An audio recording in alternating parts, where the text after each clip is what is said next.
We ask you to give us the wisdom to speak and to minister to those who struggle with their own sexual identity, with their own gender, so that through our love that they might come to know their place in your heart. And through this they might come to be saved.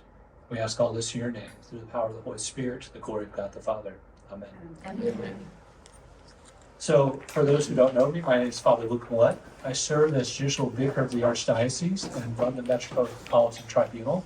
That's my full-time job. I also teach at the seminary and have a whole lot of other things I do as well.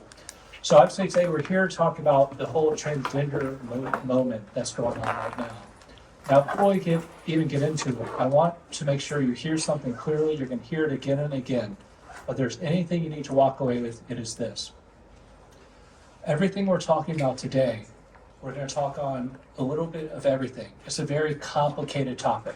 So if you walk away confused, if you walk away, unsure of anything, don't worry. That's how everyone is. But you need to remember this, that everything that we're talking about today, we're talking about real individuals with real hurt and real wounds. So as I talked about the ideology or other different things, what I'm not doing is giving ammunition so when someone walks in to share their wound with you, for you to say, oh, the transgender ideology is crazy, get out of here. What we're here to talk about is to help you understand what is going on.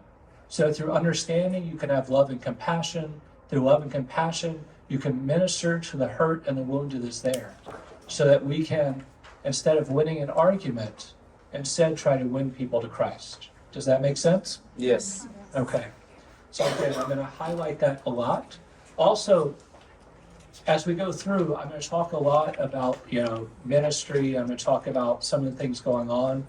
At all times, whenever we minister, no matter what we're doing, we always have to hold truth and love in tension. Jesus never held back from saying the truth to anyone. But he always said the truth in the appropriate way at the appropriate time. Far too often in our culture right now, we want to say the truth and win the fight, but we haven't yet earned the respect. We haven't yet earned a place in their lives so we can actually say and give the truth at the appropriate time.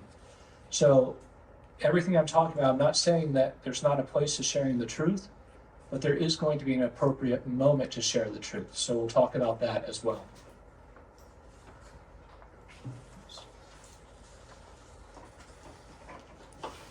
So we're going to kind of briefly look at a lot of different things, and hopefully we'll have some time for question and answer at the end. So first of all, we're going to look at what the church says about human nature, about creation, about our complementarity as men and women. We're going to look at gender dysphoria, what that means, what is going on with it, and what people mean when they talk about gender-affirming care. Then we're going to look at the ultimate question of, let me get that off. No, do not restart. How we can respond in truth and love to those whom we are called to serve. So, the first thing you have to understand is what people are talking about when they talk about gender. So, until recent history, most of us, if we thought the word sex, we would think gender and think the same thing. Now, the roots of the gender moment go back at least to the 1950s, really go back beyond that as well. We're not going to really go into that today. But now what they've done is they have separated sex from gender. Sex being our biological sex that we receive at birth from God, male or female, from gender, which is our self-understanding of who we are as male or female. And what gender ideology says is those two things can be separate. That even though I might have been born as a man, that I can choose instead to be a woman. And we're going to dig into this a little bit, what the Catholic response needs to be to this, but again, from our understanding of the human person. So the most important thing to recognize is human beings, from our understanding of the human person given to us by God, is that we are what is called hylomorphic. We are a unity of body and soul. And the two cannot be separated. So,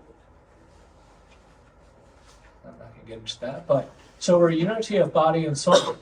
And the soul that we receive, where do we receive the soul? Who gives us our soul? God. At the moment of conception, we become ensouled beings. We have a body and a soul. Now, there are lots of problems when we say we can separate the two.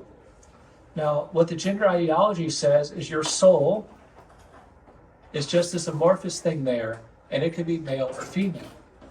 The Christian understanding of the soul, however, is that the soul is the form of the body, i.e., the soul and the body are completely united, so much so that our soul itself is sexed.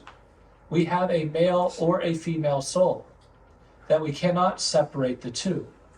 Now, science itself, even though in the transgender area, science says the two can be separated. I shouldn't say science in general. Some science and some scientists will say that. But science itself recognizes there's a unity between our body and our soul. Our body, our soul, and our intellect. Who has heard the term psychosomatic before? So psychosomatic is a term which means that which affects our mind can affect our body and vice versa. So, for example, if someone has a major psychological illness, that illness might manifest itself in their body. Or if someone's having major bodily problems, it might manifest itself in a psychological illness. An easy example of this would be something like depression. You're extremely sick, you become depressed. But there's actual psychosomatic illnesses that the world knows about. Now, it's actually much simpler than this. This morning I ran a half marathon. When I was running, I wasn't sitting there saying, my soul wasn't floating above saying, this is great, while my body was saying, this sucks. No, my entire being was saying, this sucks. And anytime we do something where we have to really push ourselves, we know that our mind is affected by what's going on with our body. And yet the gender ideology says the two are separate. But this is very problematic when it comes to our faith. How is it that as Christians that we are saved?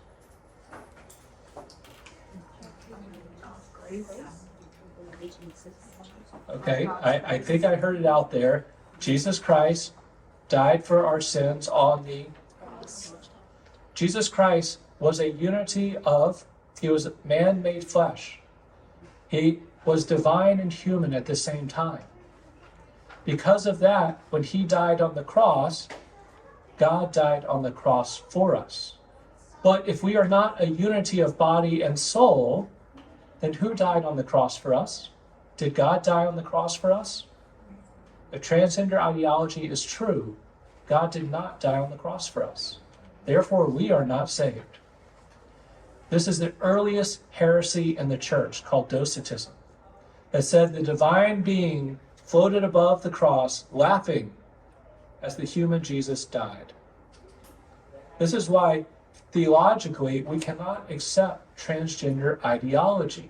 And again, I'm not giving this to give bullets, but for you to understand how diametrically opposed this is to our understanding of the human being and the human person.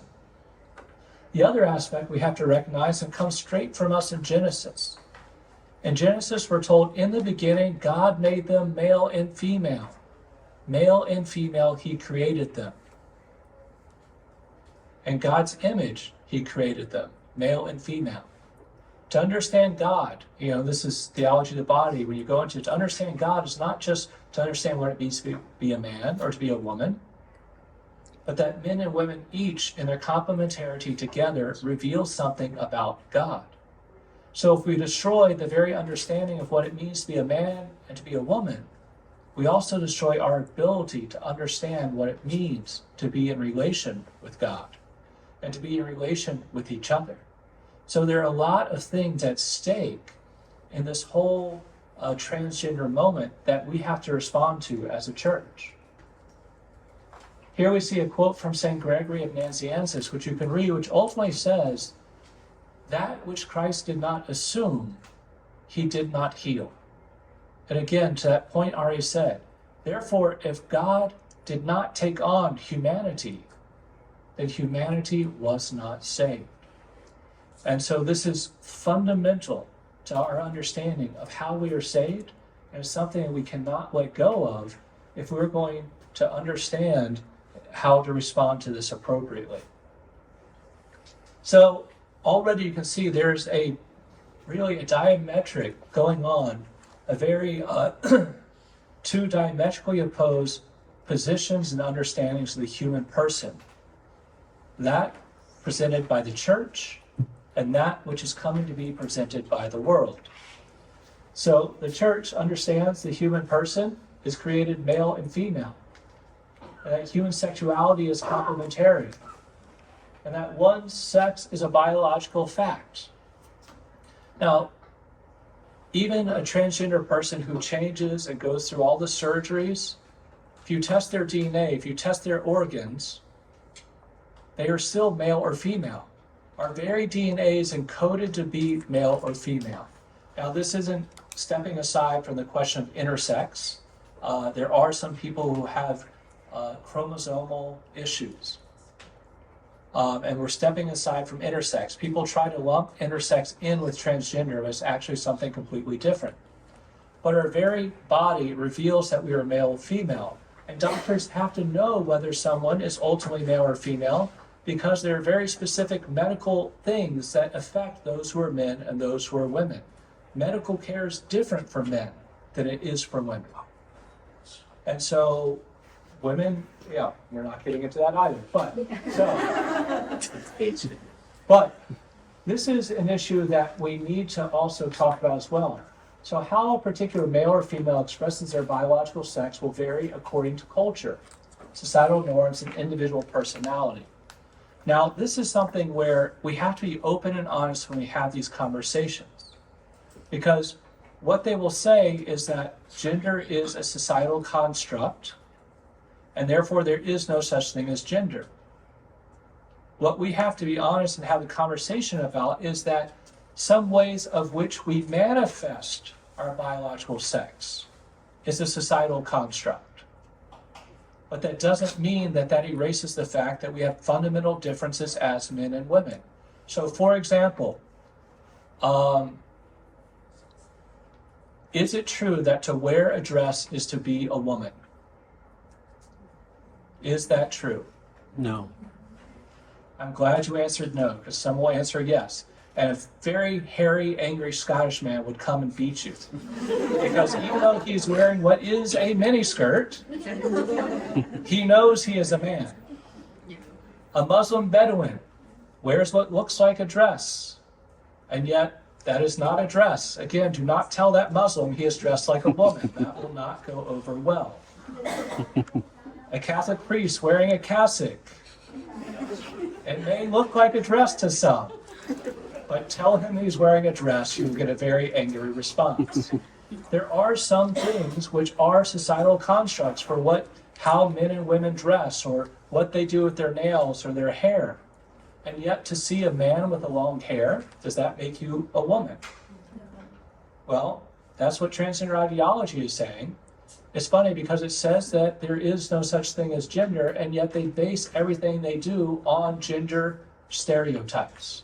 So there is a lot of doublethink going on for those who know what doublethink means, George Orwell. So society tells us that gender exists on the spectrum, that there are multiple genders, and that your gender is based on your feelings and your perceptions. If you feel like you are, insert blank, you are.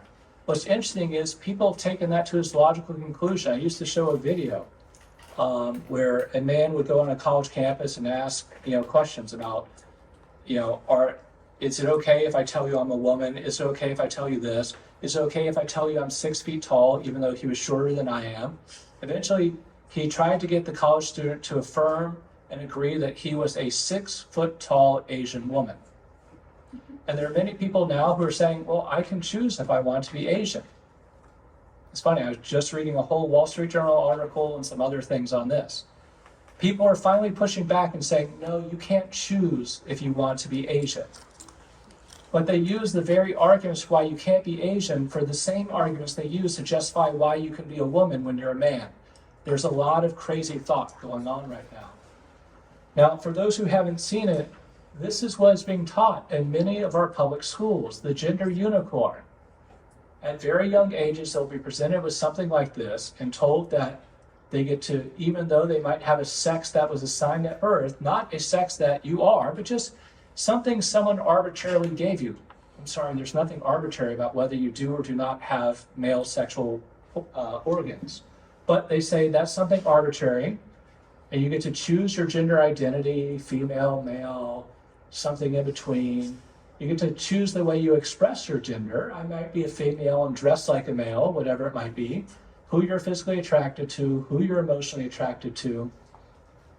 What I want to highlight with this is, who here can remember what puberty was like? Was puberty a fun time? Anyone who remembers it knows puberty was a very confusing time. Your body's being flooded by hormones. You don't know what's up and what's down. It's hard to control your emotions. It's a very confusing time. So now you take someone going through a very confusing time, always, and then you throw something like this in front of them. It's not because your hormones are out of whack. It's not because you're going through puberty. It's not because you have a bad home life. It's not because of this. It's because someone assigned the wrong sex to you at birth. And if we fix that, all your problems will go away. If only it was that easy, right? So, as you'll see, there's a lot of stuff going on that's making the confusion that's already there as human beings even more confusing. So, what is actually going on? And when we talk about, gender issues, like what is going on, what do they say? So before 2013, what we were talking about, which is now called gender dysphoria, was called a gender identity disorder. To understand what this is and where it fell in the DSM, I need to kind of backtrack a little bit. Who here knows what OCD is? As I rub my hands here continuously. OCD is some sort of obsessive compulsive thing you can't stop, like washing your hands or pulling at your eyebrow, whatever it might be. OCD is interesting in that OCD always has a cultural dimension that manifests itself differently in different cultures. So you can imagine in a very sex-focused culture, OCD can manifest itself in sexual ways. Under OCD was another subcategory called body dysmorphic disorder, BDD. BDD is the belief that some aspect of your body is incorrect or wrong or is not yours. So someone with BDD would walk into a plastic surgeon and say, "Doctor, I need you to remove my hand. This is not my hand. I know you think it's my hand. I know you think it looks like my hand. It's not my hand, and you need to remove it." And this person truly believes it. Plastic surgeons have to be trained to recognize BDD so they are not giving surgeries that should not be given. And when someone comes with BDD, they would be treated as people with gender identity disorder were. They'd be treated by cognitive behavioral therapy and SSRIs, i.e. Antidepressants. A subset of BDD is anorexia bulimia, which I'm sure all of you heard of. You believe that you are overweight when you are not. Now, when someone shows up with anorexia, is the appropriate response to the doctor say, "You are correct, you are overweight, and you need liposuction"? Would you say that is an appropriate medical response? No, it's not. And yet that's exactly what's happening now with gender dysphoria. So gender identity disorder was one of these subsets under BDD, a body dysmorphic disorder, where you thought that your sex was not actually your sex. Now, before the onset of the gender affirmative care that we deal with now, of those who had gender identity disorder, depending on whether you were male or female, the percentages would vary, but it would be somewhere from about 80 to 90% would, after getting through puberty, the gender identity disorder would go away on its own with no treatment whatsoever. Of those who did not go away after just getting through that crazy time of puberty, 90% of those would, with treatment, cognitive behavioral therapy, SSRIs, would experience healing from the gender identity disorder and they would be fine. So ultimately, we're talking of those who had it before what we do now, 1 to 2% at most, it's really actually a fraction of a percent at most, would continue with gender identity disorder. What we're going to see now with gender affirmative care is 100% of those who use it continue in whatever this new gender is that they've chosen. Whereas before, you'd have 8% of people left. We now have 100% of people choosing this new identity. You can recognize why that might be a problem. So we're going to see how that goes moving forward. So, with gender dysphoria, and why do we still have it in the DSM if they say it's not a real thing? It has to be in the DSM because doctors can't get paid if they don't have a code that they can charge. So they charge it to gender dysphoria, which says the person's unhappy about their gender, and the way to fix it is to make them into the other gender, whereas before the way to fix it was to give them cognitive behavioral therapy. Now, what's a little bit ironic about all of it is the gender theorists say there is no such thing as gender. That gender is a construct. It does not exist. That is why you can choose if you are male or female. How do they teach children, however, to choose whether they are male or female? They base it on gender stereotypes. If you are a boy and you do not like to play with trucks or roughhouse, you must be a girl. If you are a girl and you like to roughhouse, you must be a boy. I don't know about you, but isn't that a little, I'll just say wonky? A boy who likes ballet must be a girl, and I like ballet. Does that make me a girl?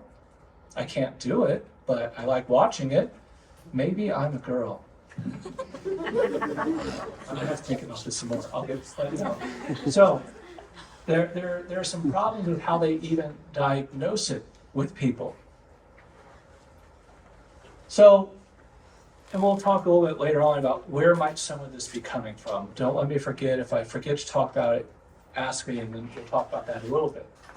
So, from a Catholic perspective, we're going to get to a little bit about what the treatment is and how they do the treatment.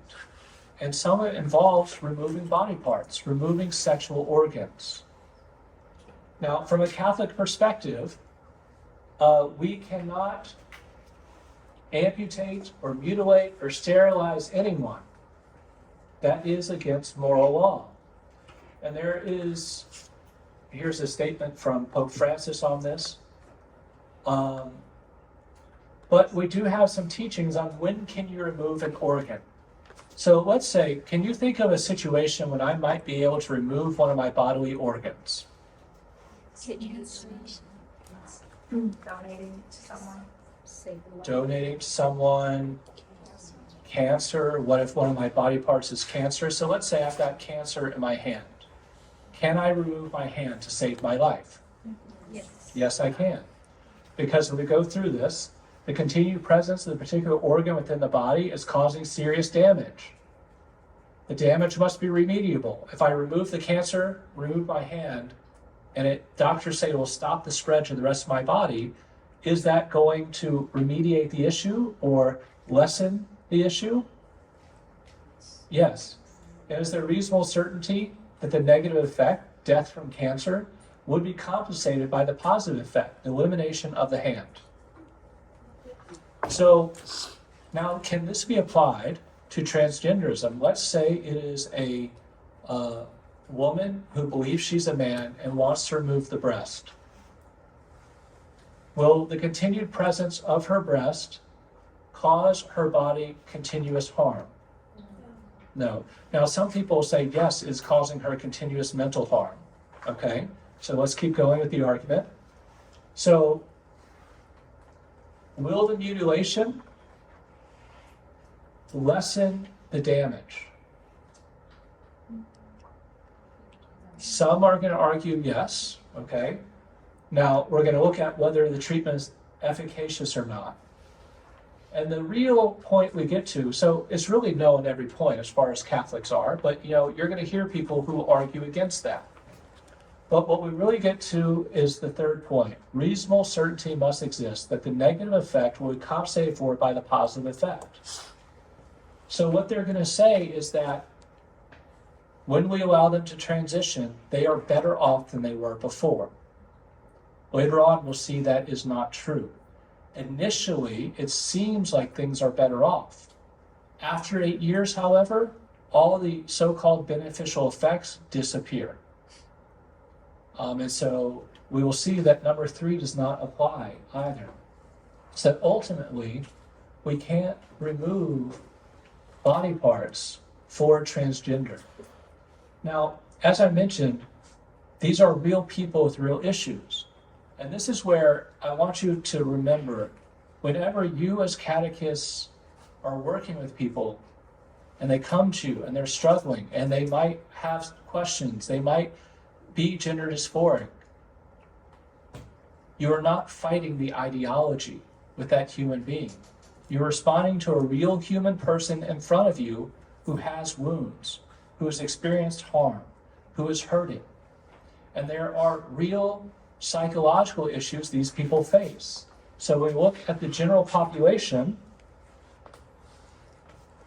transgender youth, higher anxiety, higher depression, higher self-harm, higher suicidal ideation, higher suicide attempts.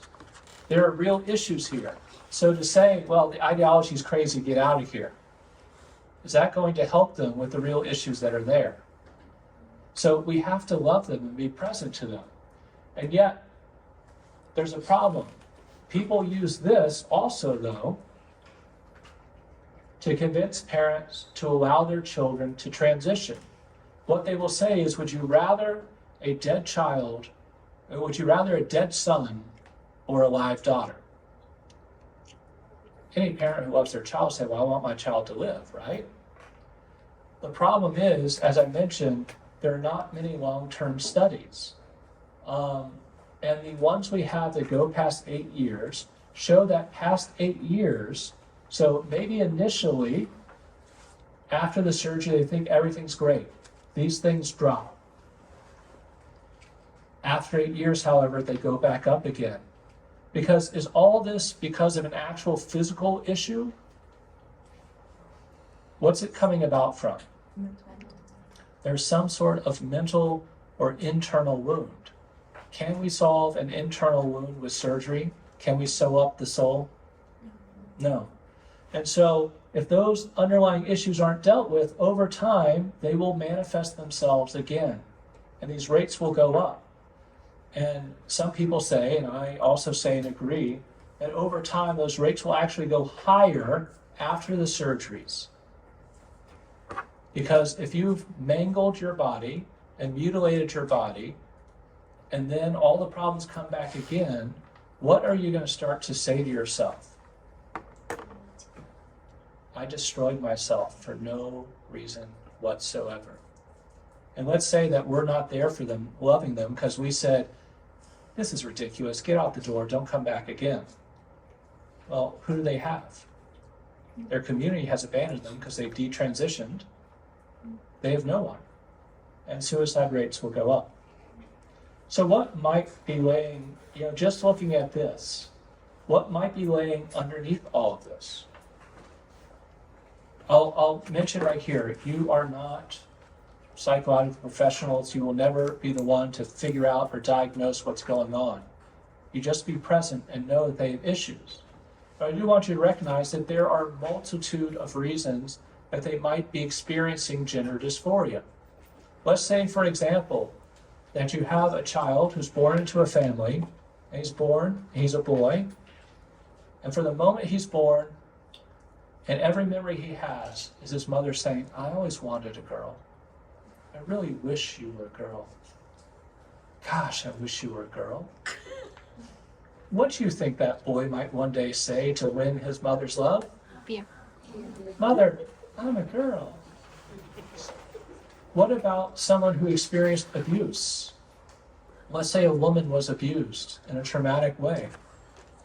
Is it possible for her to start saying, you know, if I wasn't a woman, I wouldn't have been abused? I wish I was a boy. You know, there's in numerous ways that this can manifest itself. A lot of different ways. As I mentioned, it could be a subset of OCD. There could be anxiety or social stresses. And now there is what some people postulate and call rapid onset gender dysphoria. You're having anxiety, depression in school. No one likes you. You're not cool. But now I can be. If I tell everyone that I'm actually transgender, that'll solve all my problems. I'll be popular. So, and again, I'm not saying these are the only reasons, but there's a myriad of things, and lying underneath all of these is some sort of wound. So what is the transition process? So the first is social transitioning, where they live or dress as the other sex. So a woman, for example, might start using breast binders, dressing like a man, man's haircut, take a man's name. A boy might start growing longer hair, start dressing as a woman, take a girl's name. Now it gets confusing if they only do this at school because school allows them, they don't do it at home or whatever it might be. But now some people will do it interchangeably. Today they want to dress like a boy, tomorrow they want to dress like a girl, you know, whatever. But so there's social transitioning. Then at some point, and maybe simultaneously, they might be brought to someone for counseling who does what is called gender affirmative care. And they say, you think you're a boy, well, you must be a boy. There's no digging into what lies underneath this. There's no asking what other wounds might exist. It's simply, you say you're a boy, you must be a boy. So they affirm that. They teach them how to social transition. So then, at some point, it says it's here age 10 to 12, although it's going even younger, they begin giving puberty suppressing drugs. Because the thought is, well, we need to stop puberty so that they don't have even more trauma when they go into puberty or are locked into being a boy or a girl. And this gives them time to choose. Now, the puberty blockers that are used are drugs that are used to stop early onset puberty, precocious puberty. So some people, their hormones might fire early and they might start going through puberty at much too young of an age. And these drugs are used to pause puberty until the appropriate time where you stop and you allow them to reset and resume puberty.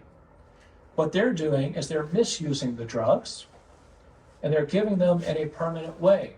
Because once you start the puberty blockers, they're staying on them because they don't want puberty to happen.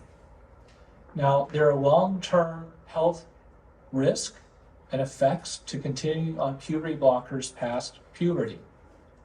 There's also societal issues, or I should say sociological effects. What do you think happens if you're taking puberty blockers and your friends are not?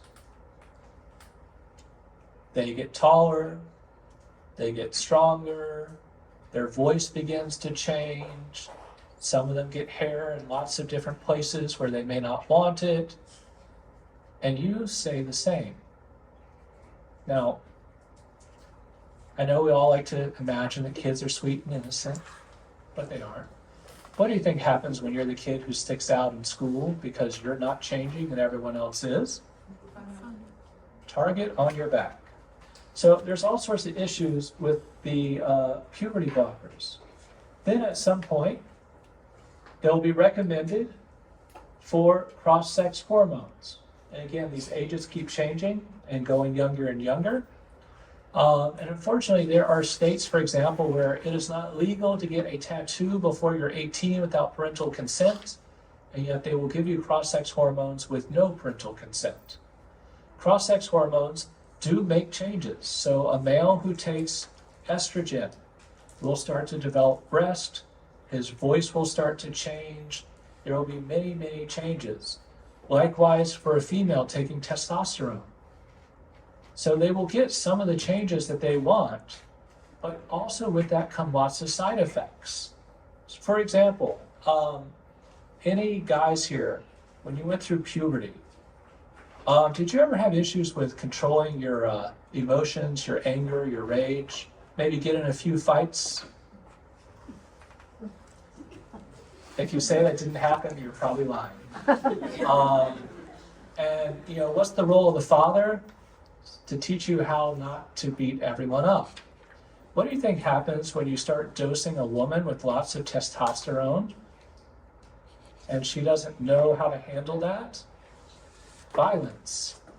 But again, there's all sorts of effects that come out of this, many unintended effects as well.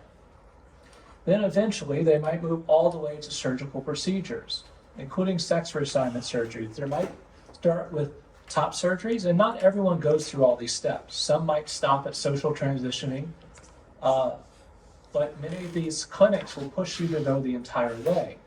So top surgeries, making an Adam's apple look more like a male or a female's, maybe doing some facial changes. You might have a double mastectomy if you're a woman. And it moves on to bottom surgeries, removing sexual organs and trying to make fake sexual organs. So a man having his genitals and penis removed to get a neo-vagina, which is a permanent open wound, which never fully heals. Or a woman trying to get a neo-phallus, which involves removing, not to get too graphic, skin from your arm and trying to create so we'll just say it's very painful, it doesn't always work, and it ends up, all these result with a lifetime of surgery and medical interventions needed from there on out. If you listen to any detransitioners who are dealing with these issues, it's really, we'll just say sad, to say the least. So, as I mentioned, there are many side effects, from puberty blockers, shorter stature, infertility, low bone density, impaired spatial memory, risk of obesity, testicular cancer, cross-sex hormones, and also there's a lot of very specific ones depending on whether you're taking estrogen or testosterone, but things like deep vein thrombosis, elevated heart attack risk, elevated liver enzymes, hormone levels, hypertension, and some of those, if you stop the cross-sex hormones, some of those symptoms, some things go away, some things remain forever. So for example, a boy will always be stuck with the breast. Women will always be stuck with the hair and the deeper voice and things like that. The gender reassignment surgery, among many things, urination issues, major wound infections, non-functional sexual organs, and sterilization. Almost all of these, and actually they should be under cross-sex hormones. If you're on the cross-sex hormones long enough, you will have sterilized yourself permanently. So all of these come with major, major risks. Of course, the question we looked at, that third point, does this actually fix the problem? Are they actually better afterwards? Again, people say they are, but if you look long term, eventually it changes. So post-op transsexuals, over long term, psychiatric issues, suicide attempts, and completed suicides do actually go up against the general adult population. Most of this comes from a Swedish study. I'm not going to go into details with that, but there's a lot of, the science gets very difficult because you have lots of people being paid to make results show one thing and other people trying to get their results say something else. I don't want to go too deep into that here today. But when you do all this, relativism in medicine causes problems.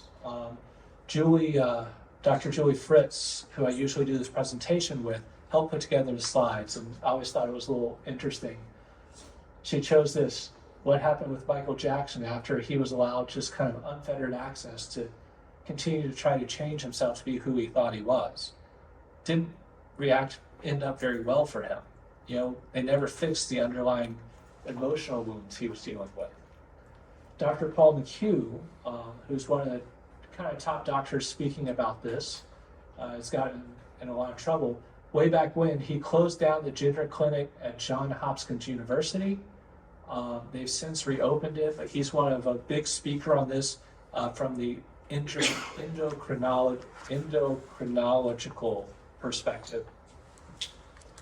So when we look at the pastoral care, I want you to think about it first with an analogy to those who have anorexia bulimia, because again, that is the same family. So let's say that someone walks in, they tell you that they're dealing with anorexia bulimia and that they are overweight. Is your first inclination to say, yes, you are? I would hope not, right? Because that would be a lie.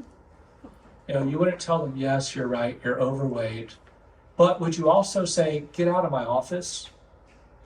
Would you kick them out and say, how dare you step into this church? Come back when you're no longer anorexic? No, we wouldn't say that either. So again, operate out of the perspective, this person is really struggling.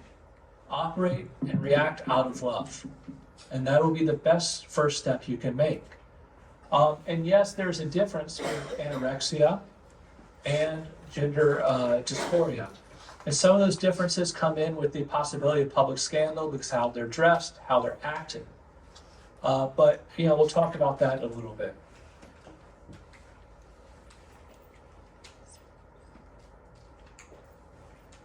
So, when you're talking with people, dealing with them pastorally, the first thing I want you to do is to focus on what is the setting. So, if you are speaking, in a situation where you are dealing with the ideology, then yes, speak to the ideology.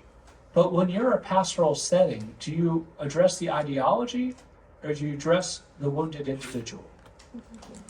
The wounded individual. So know your setting.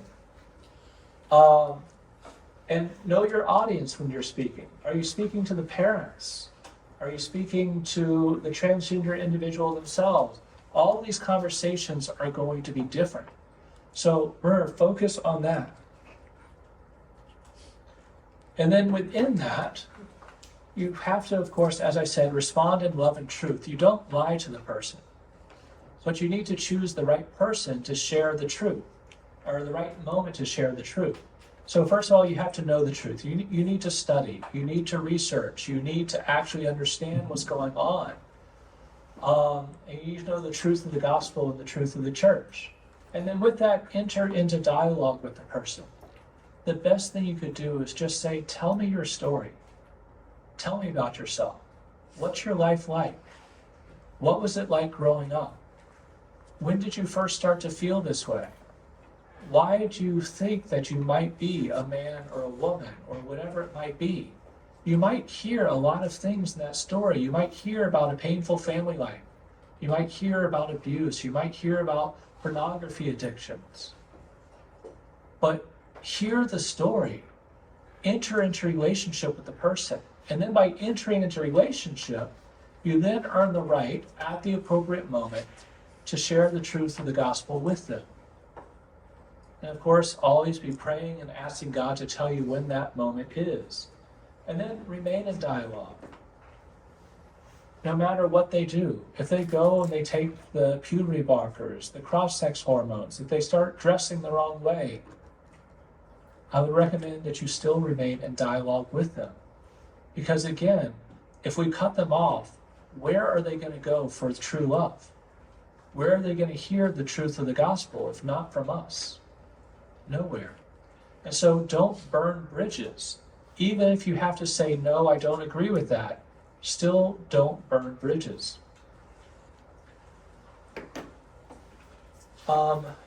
Obviously, through the listening, you form relationships. And the question will always come up about accommodations. What are appropriate accommodations?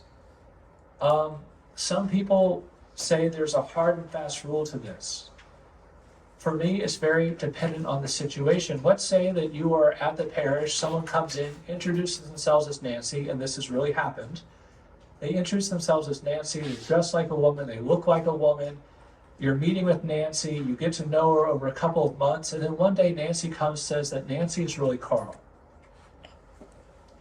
Do you now all of a sudden say, well, Nancy, I'm sorry, I have to call you Carl from here on out? That might kind of burn that bridge, right? That's different, however, than a school. When Carl comes in and says, I'm struggling with my gender identity, I think I want to go by Nancy. Well, Carl, here we're going to have to call you Carl.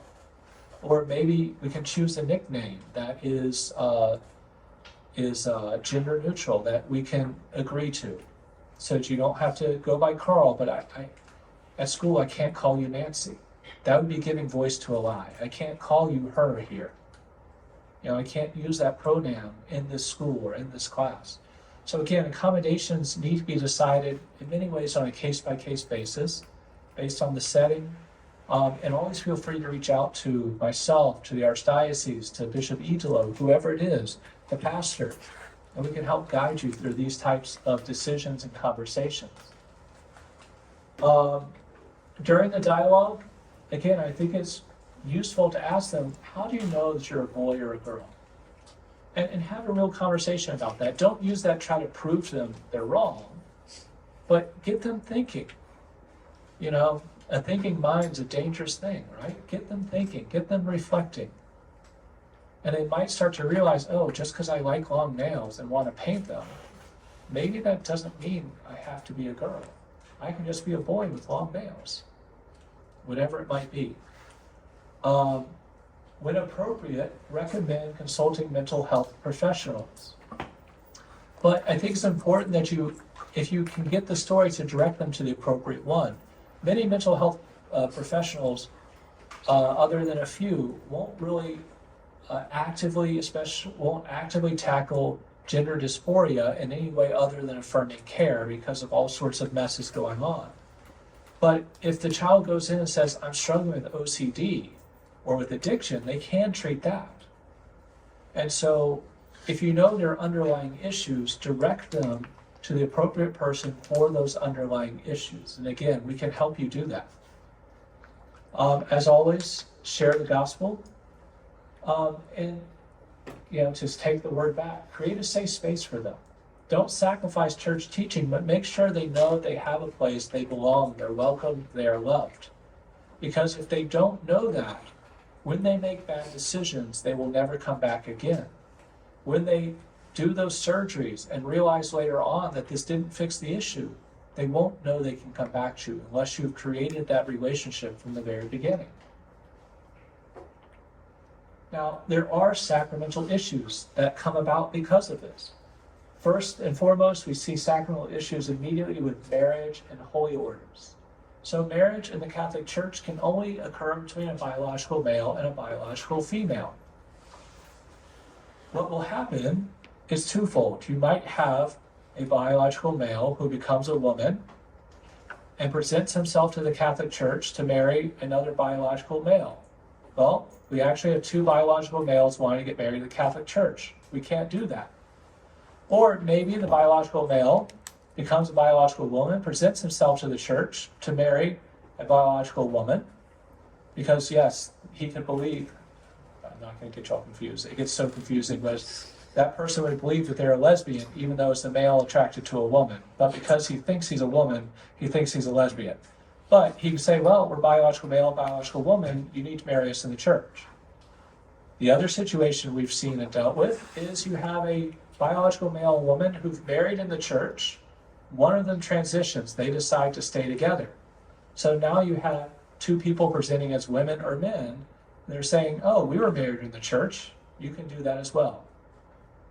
It creates all sorts of issues, and we have to intervene sometimes and challenge the validity of the marriage, or, on the front end, say, I'm sorry, you are not able to marry in the church. You aren't able to marry in the church because of the underlying psychological issues, or because you have removed your sexual organs, in which case you cannot complete the sexual act as a true man and a true woman, therefore cannot be validly married in the church. And so this presents itself a lot in marriage issues these days. We also see it in holy orders and religious life. So you can't be admitted to the seminary if you are a biological woman, even if you tried to turn yourself into a man. Nor could a biological man turn himself into a woman and enter into women's religious life. But we have people who are trying to do that. What they might sometimes do is change their sex and then go get baptized by someone who doesn't know them, present a new baptismal certificate, and try to use that to get into religious life, into seminary, whatever it is. So seminaries are now having to check to make sure that the man is a man. Always fun. But so there are issues there that have to be dealt with. But for you as catechists, what's important to know is that children and adolescents with gender dysphoria who are properly disposed, in all the normal ways you would think of proper disposition, cannot, I repeat, cannot be excluded from catechesis for the sacraments of baptism, Eucharist, penance, and confirmation. So if, like with someone with anorexia, if they present themselves and they want to be catechized, we can still catechize them. As long as they're properly disposed, that they're open to the sacrament, they want the sacrament, they've done the training and formation, we can give them the sacraments. We might need to give it privately to avoid scandal, but again, you can ask us and we'll let you know if it needs to be private, how to handle it. Also, adults who have undergone psychological or hormonal or surgical treatment for gender dysphoria can be baptized after proper preparation, but the baptismal registry becomes a problem. We have to list the name given by the person receiving baptism, their biological sex at birth, and if it's the case, add that it doesn't correspond with the current declared sex listed in the civil registry or wherever it is. So our registers are becoming a little bit problematic from my perspective. Our registers before were not designed to have to list if you were male or female. John is a man, Mary's a woman. This is problematic even today without transgender issues because of all these gender neutral names. I have 4 nieces and nephews: Avery, Bailey, Milo, and Sterling. Which are the boys, which are the girls? I've never had anyone get it all right. Milo is not a boy. Avery's a boy. Yeah. Avery is a boy. You got that one right. Avery is a boy. Sterling's a girl. Sterling is a girl. Most people guess that one the other way. And Bailey. What is Bailey? Bailey's a boy. Yeah. So again, our records aren't really designed for these situations. And so make sure, if you need to include in the registry if it's a male or female, so they don't, God forbid, Milo shows up at seminary one day and say, oh, Milo, boy. No, Milo's not a boy. So just something we need to think about as well. When it comes to serving as catechists and ministers of Holy Communion, what we're told is those who are transgender or have attempted sexual reassignment surgery can be allowed by the ordinary, by the bishop and no one else, to serve as exhorting ministers of Holy Communion, as catechists, baptism and confirmation sponsors, etc., if he can verify they're not living a life contrary to Catholic moral teaching and they possess all the other necessary prerequisites. But the permission can be denied if it would cause scandal, confusion, or some sort of undue validation. And so it's not as easy as we would think. It's not as easy as, well, this person's, trying to transition, therefore, no sacraments, no life in the church. No, that's not what the church tells us. It's a little bit more complicated than that, which is, again, why let's first receive them with love, open that dialogue, and then go from there. And hopefully through that, they will come to encounter Christ. So, resources. There's not a lot, I would say there are a lot of resources out there, but you have to evaluate all of them, as I say there. You need to really look and evaluate what is the appropriate resource for the appropriate situation. So for pastoral resources that you can maybe hand to someone who's dealing with these issues, These right now are the two best. This one just came out from Jason Everett.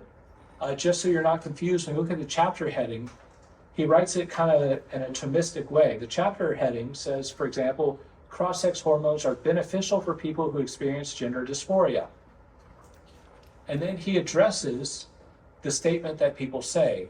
Basically, he's saying people say that cross-sex hormones are good. And he goes through and addresses, is this true or not? And he has a really good foreword where he kind of addresses, those who identify as trans, again, from a very pastoral and loving perspective. Andrew Walker, God in the Transgender debate, I thought was good as well. But someone who is going through gender dysphoria, you would not ever hand this book. Ryan Anderson, When Harry Became Sally. It is a great book for ripping apart the ideology and what's wrong with it. But it is not pastoral in the least. And it will not help someone who is struggling with this. They're going to look at it and they're dismiss it. So again, know your audience when you're giving resources. There's also, for example, Irreversible Damage by Abigail Schreier. She deals with rapid onset gender dysphoria, which is predominantly present among young women right now. So she addresses that issue. Genesis of Gender by Abigail Favale is another one that's good for kind of the ideology. If you're looking for something for the sciences, I would recommend starting here, put together by the Austin Institute up in Austin, of all places. Imagine that. No, Sexuality and Gender, a Companion to the New Atlantis Special Report. There was a report in New Atlantis by Dr. Paul McHugh and someone else who really went through and just analyzed all the studies out there right now for transgender and LGBTQI issues. And just to look and see, okay, is it a good study? Did they have appropriate numbers of participants? Did they have controls? That's really all it looked at. Well, people got really upset because they showed that a lot of these studies were not actually good studies. So for example, I was an engineer before, so I love the data. In the back, it shows you the studies, the sample size, the purpose, what they found, problems with the study. And you also have all sorts of good just charts and graphs that break up a lot of the information found by the studies that were reviewed. So for someone who wants, some data, that's a good place to look for data. Now, there are also two online resources that I think are worth looking at, but you need to be very careful with them because they're a mix of things. Some of them are good for addressing the ideology, some are good for pastoral response. So you have the Person Identity Project, and that one is a mix. It's good in that you go to it and they have a section for parents, a section for schools, for parishes. But some of the stuff on there addresses ideology. Some of the stuff on there is a pastoral response. So know what it is and who you're sending it to. Jason Everett, on his website, the Chastity Project, he has a section, the first one, chastity.com/gender, which is just the references and resources he likes that he's found with links to them. And then the other one's more of a Q&A. Now his is going to be more pastoral than the Person Identity Project. But these are all good places to kind of start digging into this. Again, as I mentioned, this will be confusing. I first came across this and started dealing with it probably about 10 years ago now. And I came out of the first one confused and disgusted and all sorts of things. And that one I got to see all the medical surgeries. It was not fun. I've been to many conferences and done a lot of work in this since then. And it's at first a very confusing thing. But again, more than anything, you are a pastoral arm of the church. Receive them with love. Receive them with love. Hear their story and give them the help they need. With that, any questions? I know we covered a lot of ground.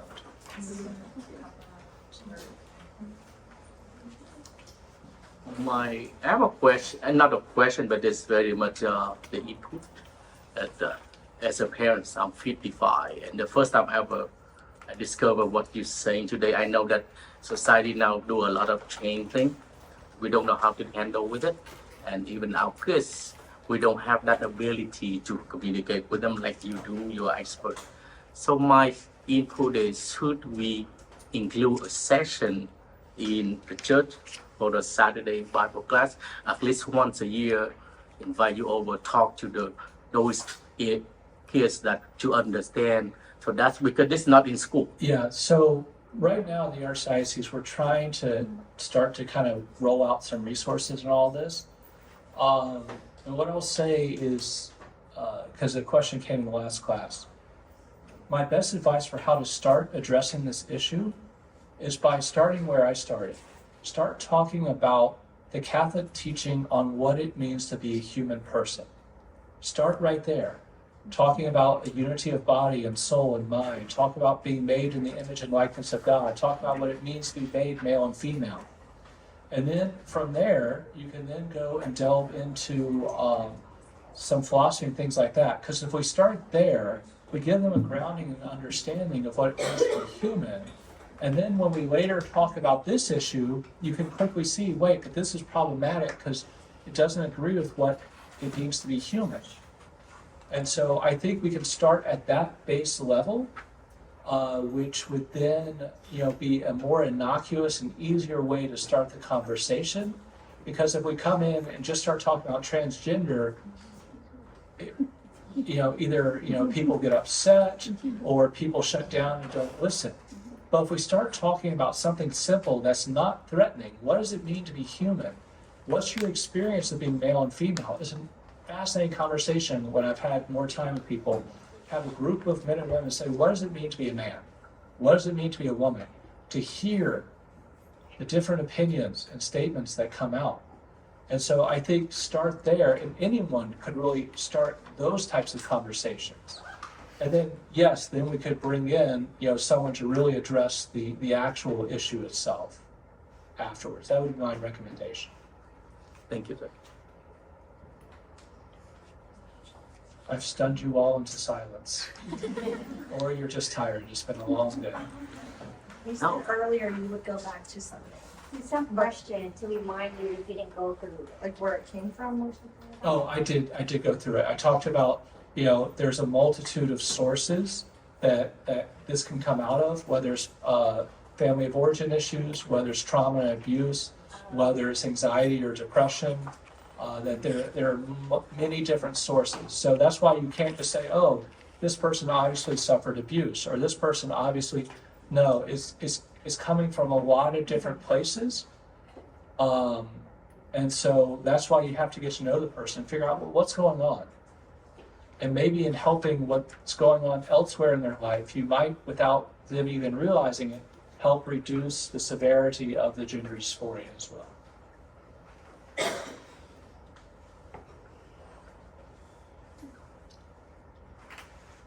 Why do you think it's this time period that this rises?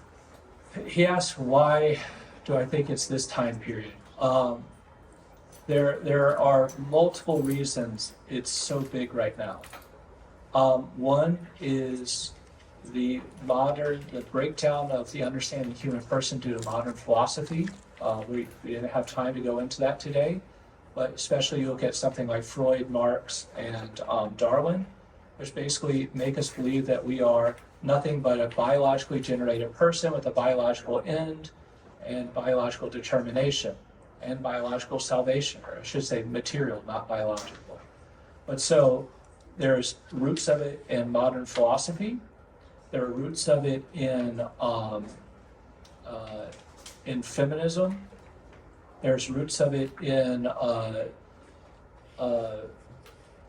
hate to say it, but in the LGBTQI lobbying. There's roots in many different places. But I actually think it's a grace moment for us right now because it forces us as Catholics and Christians to go back to the basics and really wrestle with and teach, what does it mean to be human?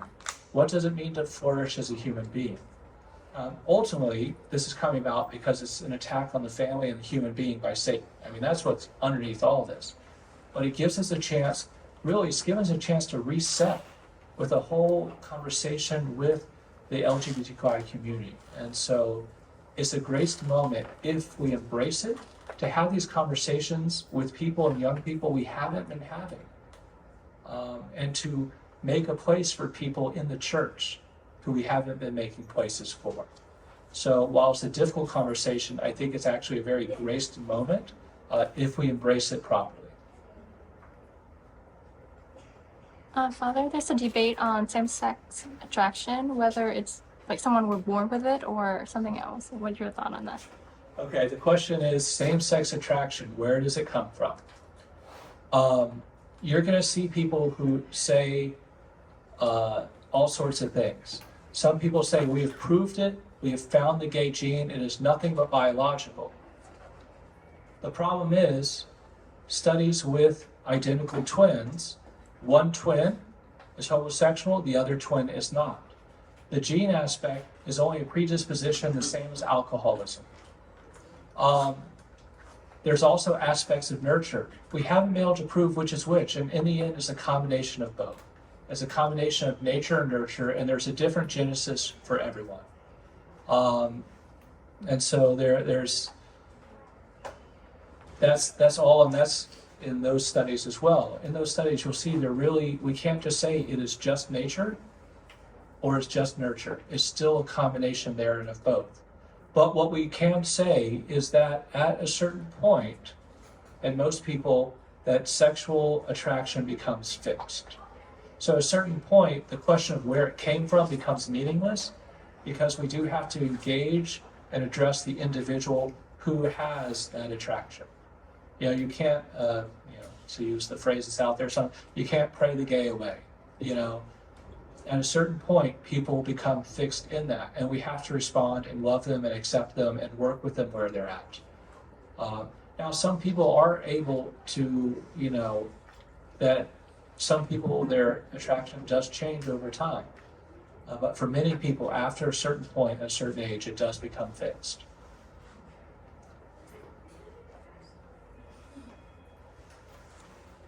What's your recommendation for parents who are dealing with children who are having struggles with identity? Yeah. First thing I would say is for parents to meet with their pastors and really get the pastoral guidance and support they need. It's going to take some time to get going. We're trying to start a support group for parents here in Houston who are dealing with those issues. So hopefully we'll get there. I would say first is them getting support they need from people outside the family who can support them in being parents and doing what's best for their children, somewhere where they can share their pain, their frustration, their heartache, and can maybe help coach them in what to say and how to do it. I would say that would be probably the first and most important thing. And then to continue to pray and continue to love their children, to not abandon them, the same as you wouldn't abandon your child who does any bad decision, but to continue to love them and yes, set the appropriate boundaries and guidelines and all that, but to never burn that bridge.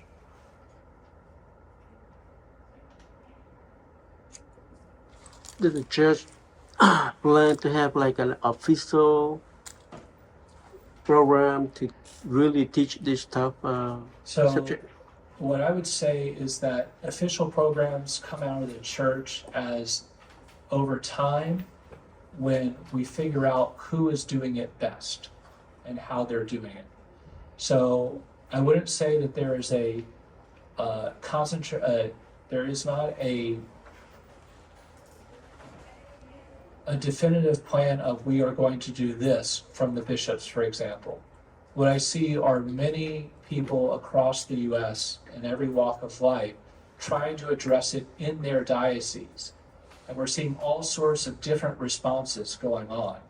And I think over time, whichever one does it best and does it the most right will be the one that will start to become the model adopted everywhere. So I think we will get there over time, but we can't wait for that because that's going to be long before the ship has sailed, that program arrives, unfortunately. Which is why we just have to start on the ground level, loving people where they're at, working with them, And then, I think some of the greatest leadership will come from the detransitioners themselves, those who went through it and have come out of it. They're the voices that will be heard and listened to much more than ours ever will. But that means we have to be there for them. From your experience, do you see any people want to be gay and convert back to normal? Do you see any people like that? Have I seen anyone, you said born to be gay? No, when they're born now, they become their gender is gay. I'm not sure if I understand the question. When they was born, he is gay. So it's Do impossible. you see any gay? Do you see any case that they convert to normal? Okay, so, well, what I would start with is, when someone's born, we can't say they were gay right then or not. So people are not able to express their sexuality until they're old enough to be sexual beings. So that being said, what I would say is that, yes, there are some people who have lived a gay lifestyle and have since changed and now are living heterosexual lifestyles. Yes, that has occurred. Not always the norm, but it has occurred. What would be more common would be people who have lived the homosexual lifestyle and have decided to live according to, as Christ has asked them to live, and they're just living celibacy and chastity. So, for example, if you look up talks by Kim Zimber, she is a very prominent speaker in that realm, and she goes and speaks to both Protestants and Catholics. And it's interesting because I was meeting with her, and her Protestant friend was talking about how the gift of celibacy, because when they go to Protestant churches and they talk about the ability to live chastity, Protestant churches don't know what they're talking about. Whereas with the Catholic audience, they can talk about celibacy and chastity, and they know what they're talking about. I want to correct my question. Not born to become gay, but born as it is, Born as gay. I think maybe it's not clear the child is a girl or boy. oh, are you talking about the sex? If it's not clear what sex they are. Yeah, yes.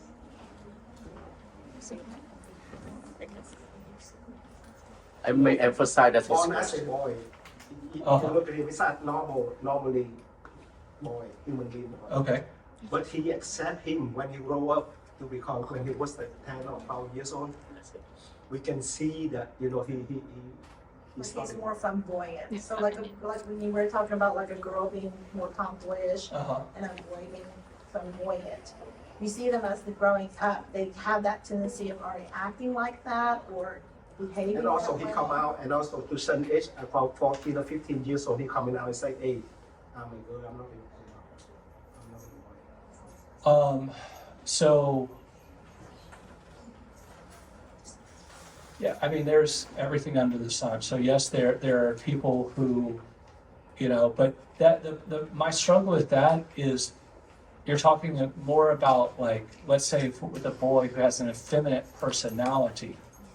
So an effeminate personality does not necessarily mean that they think that they're a girl.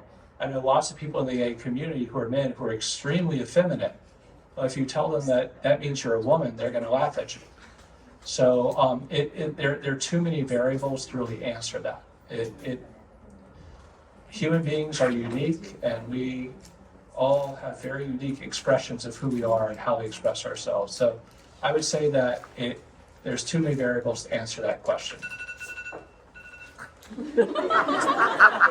Saved by the bell. Thank you, Father. You're welcome. Thank you all for being here. Thank you.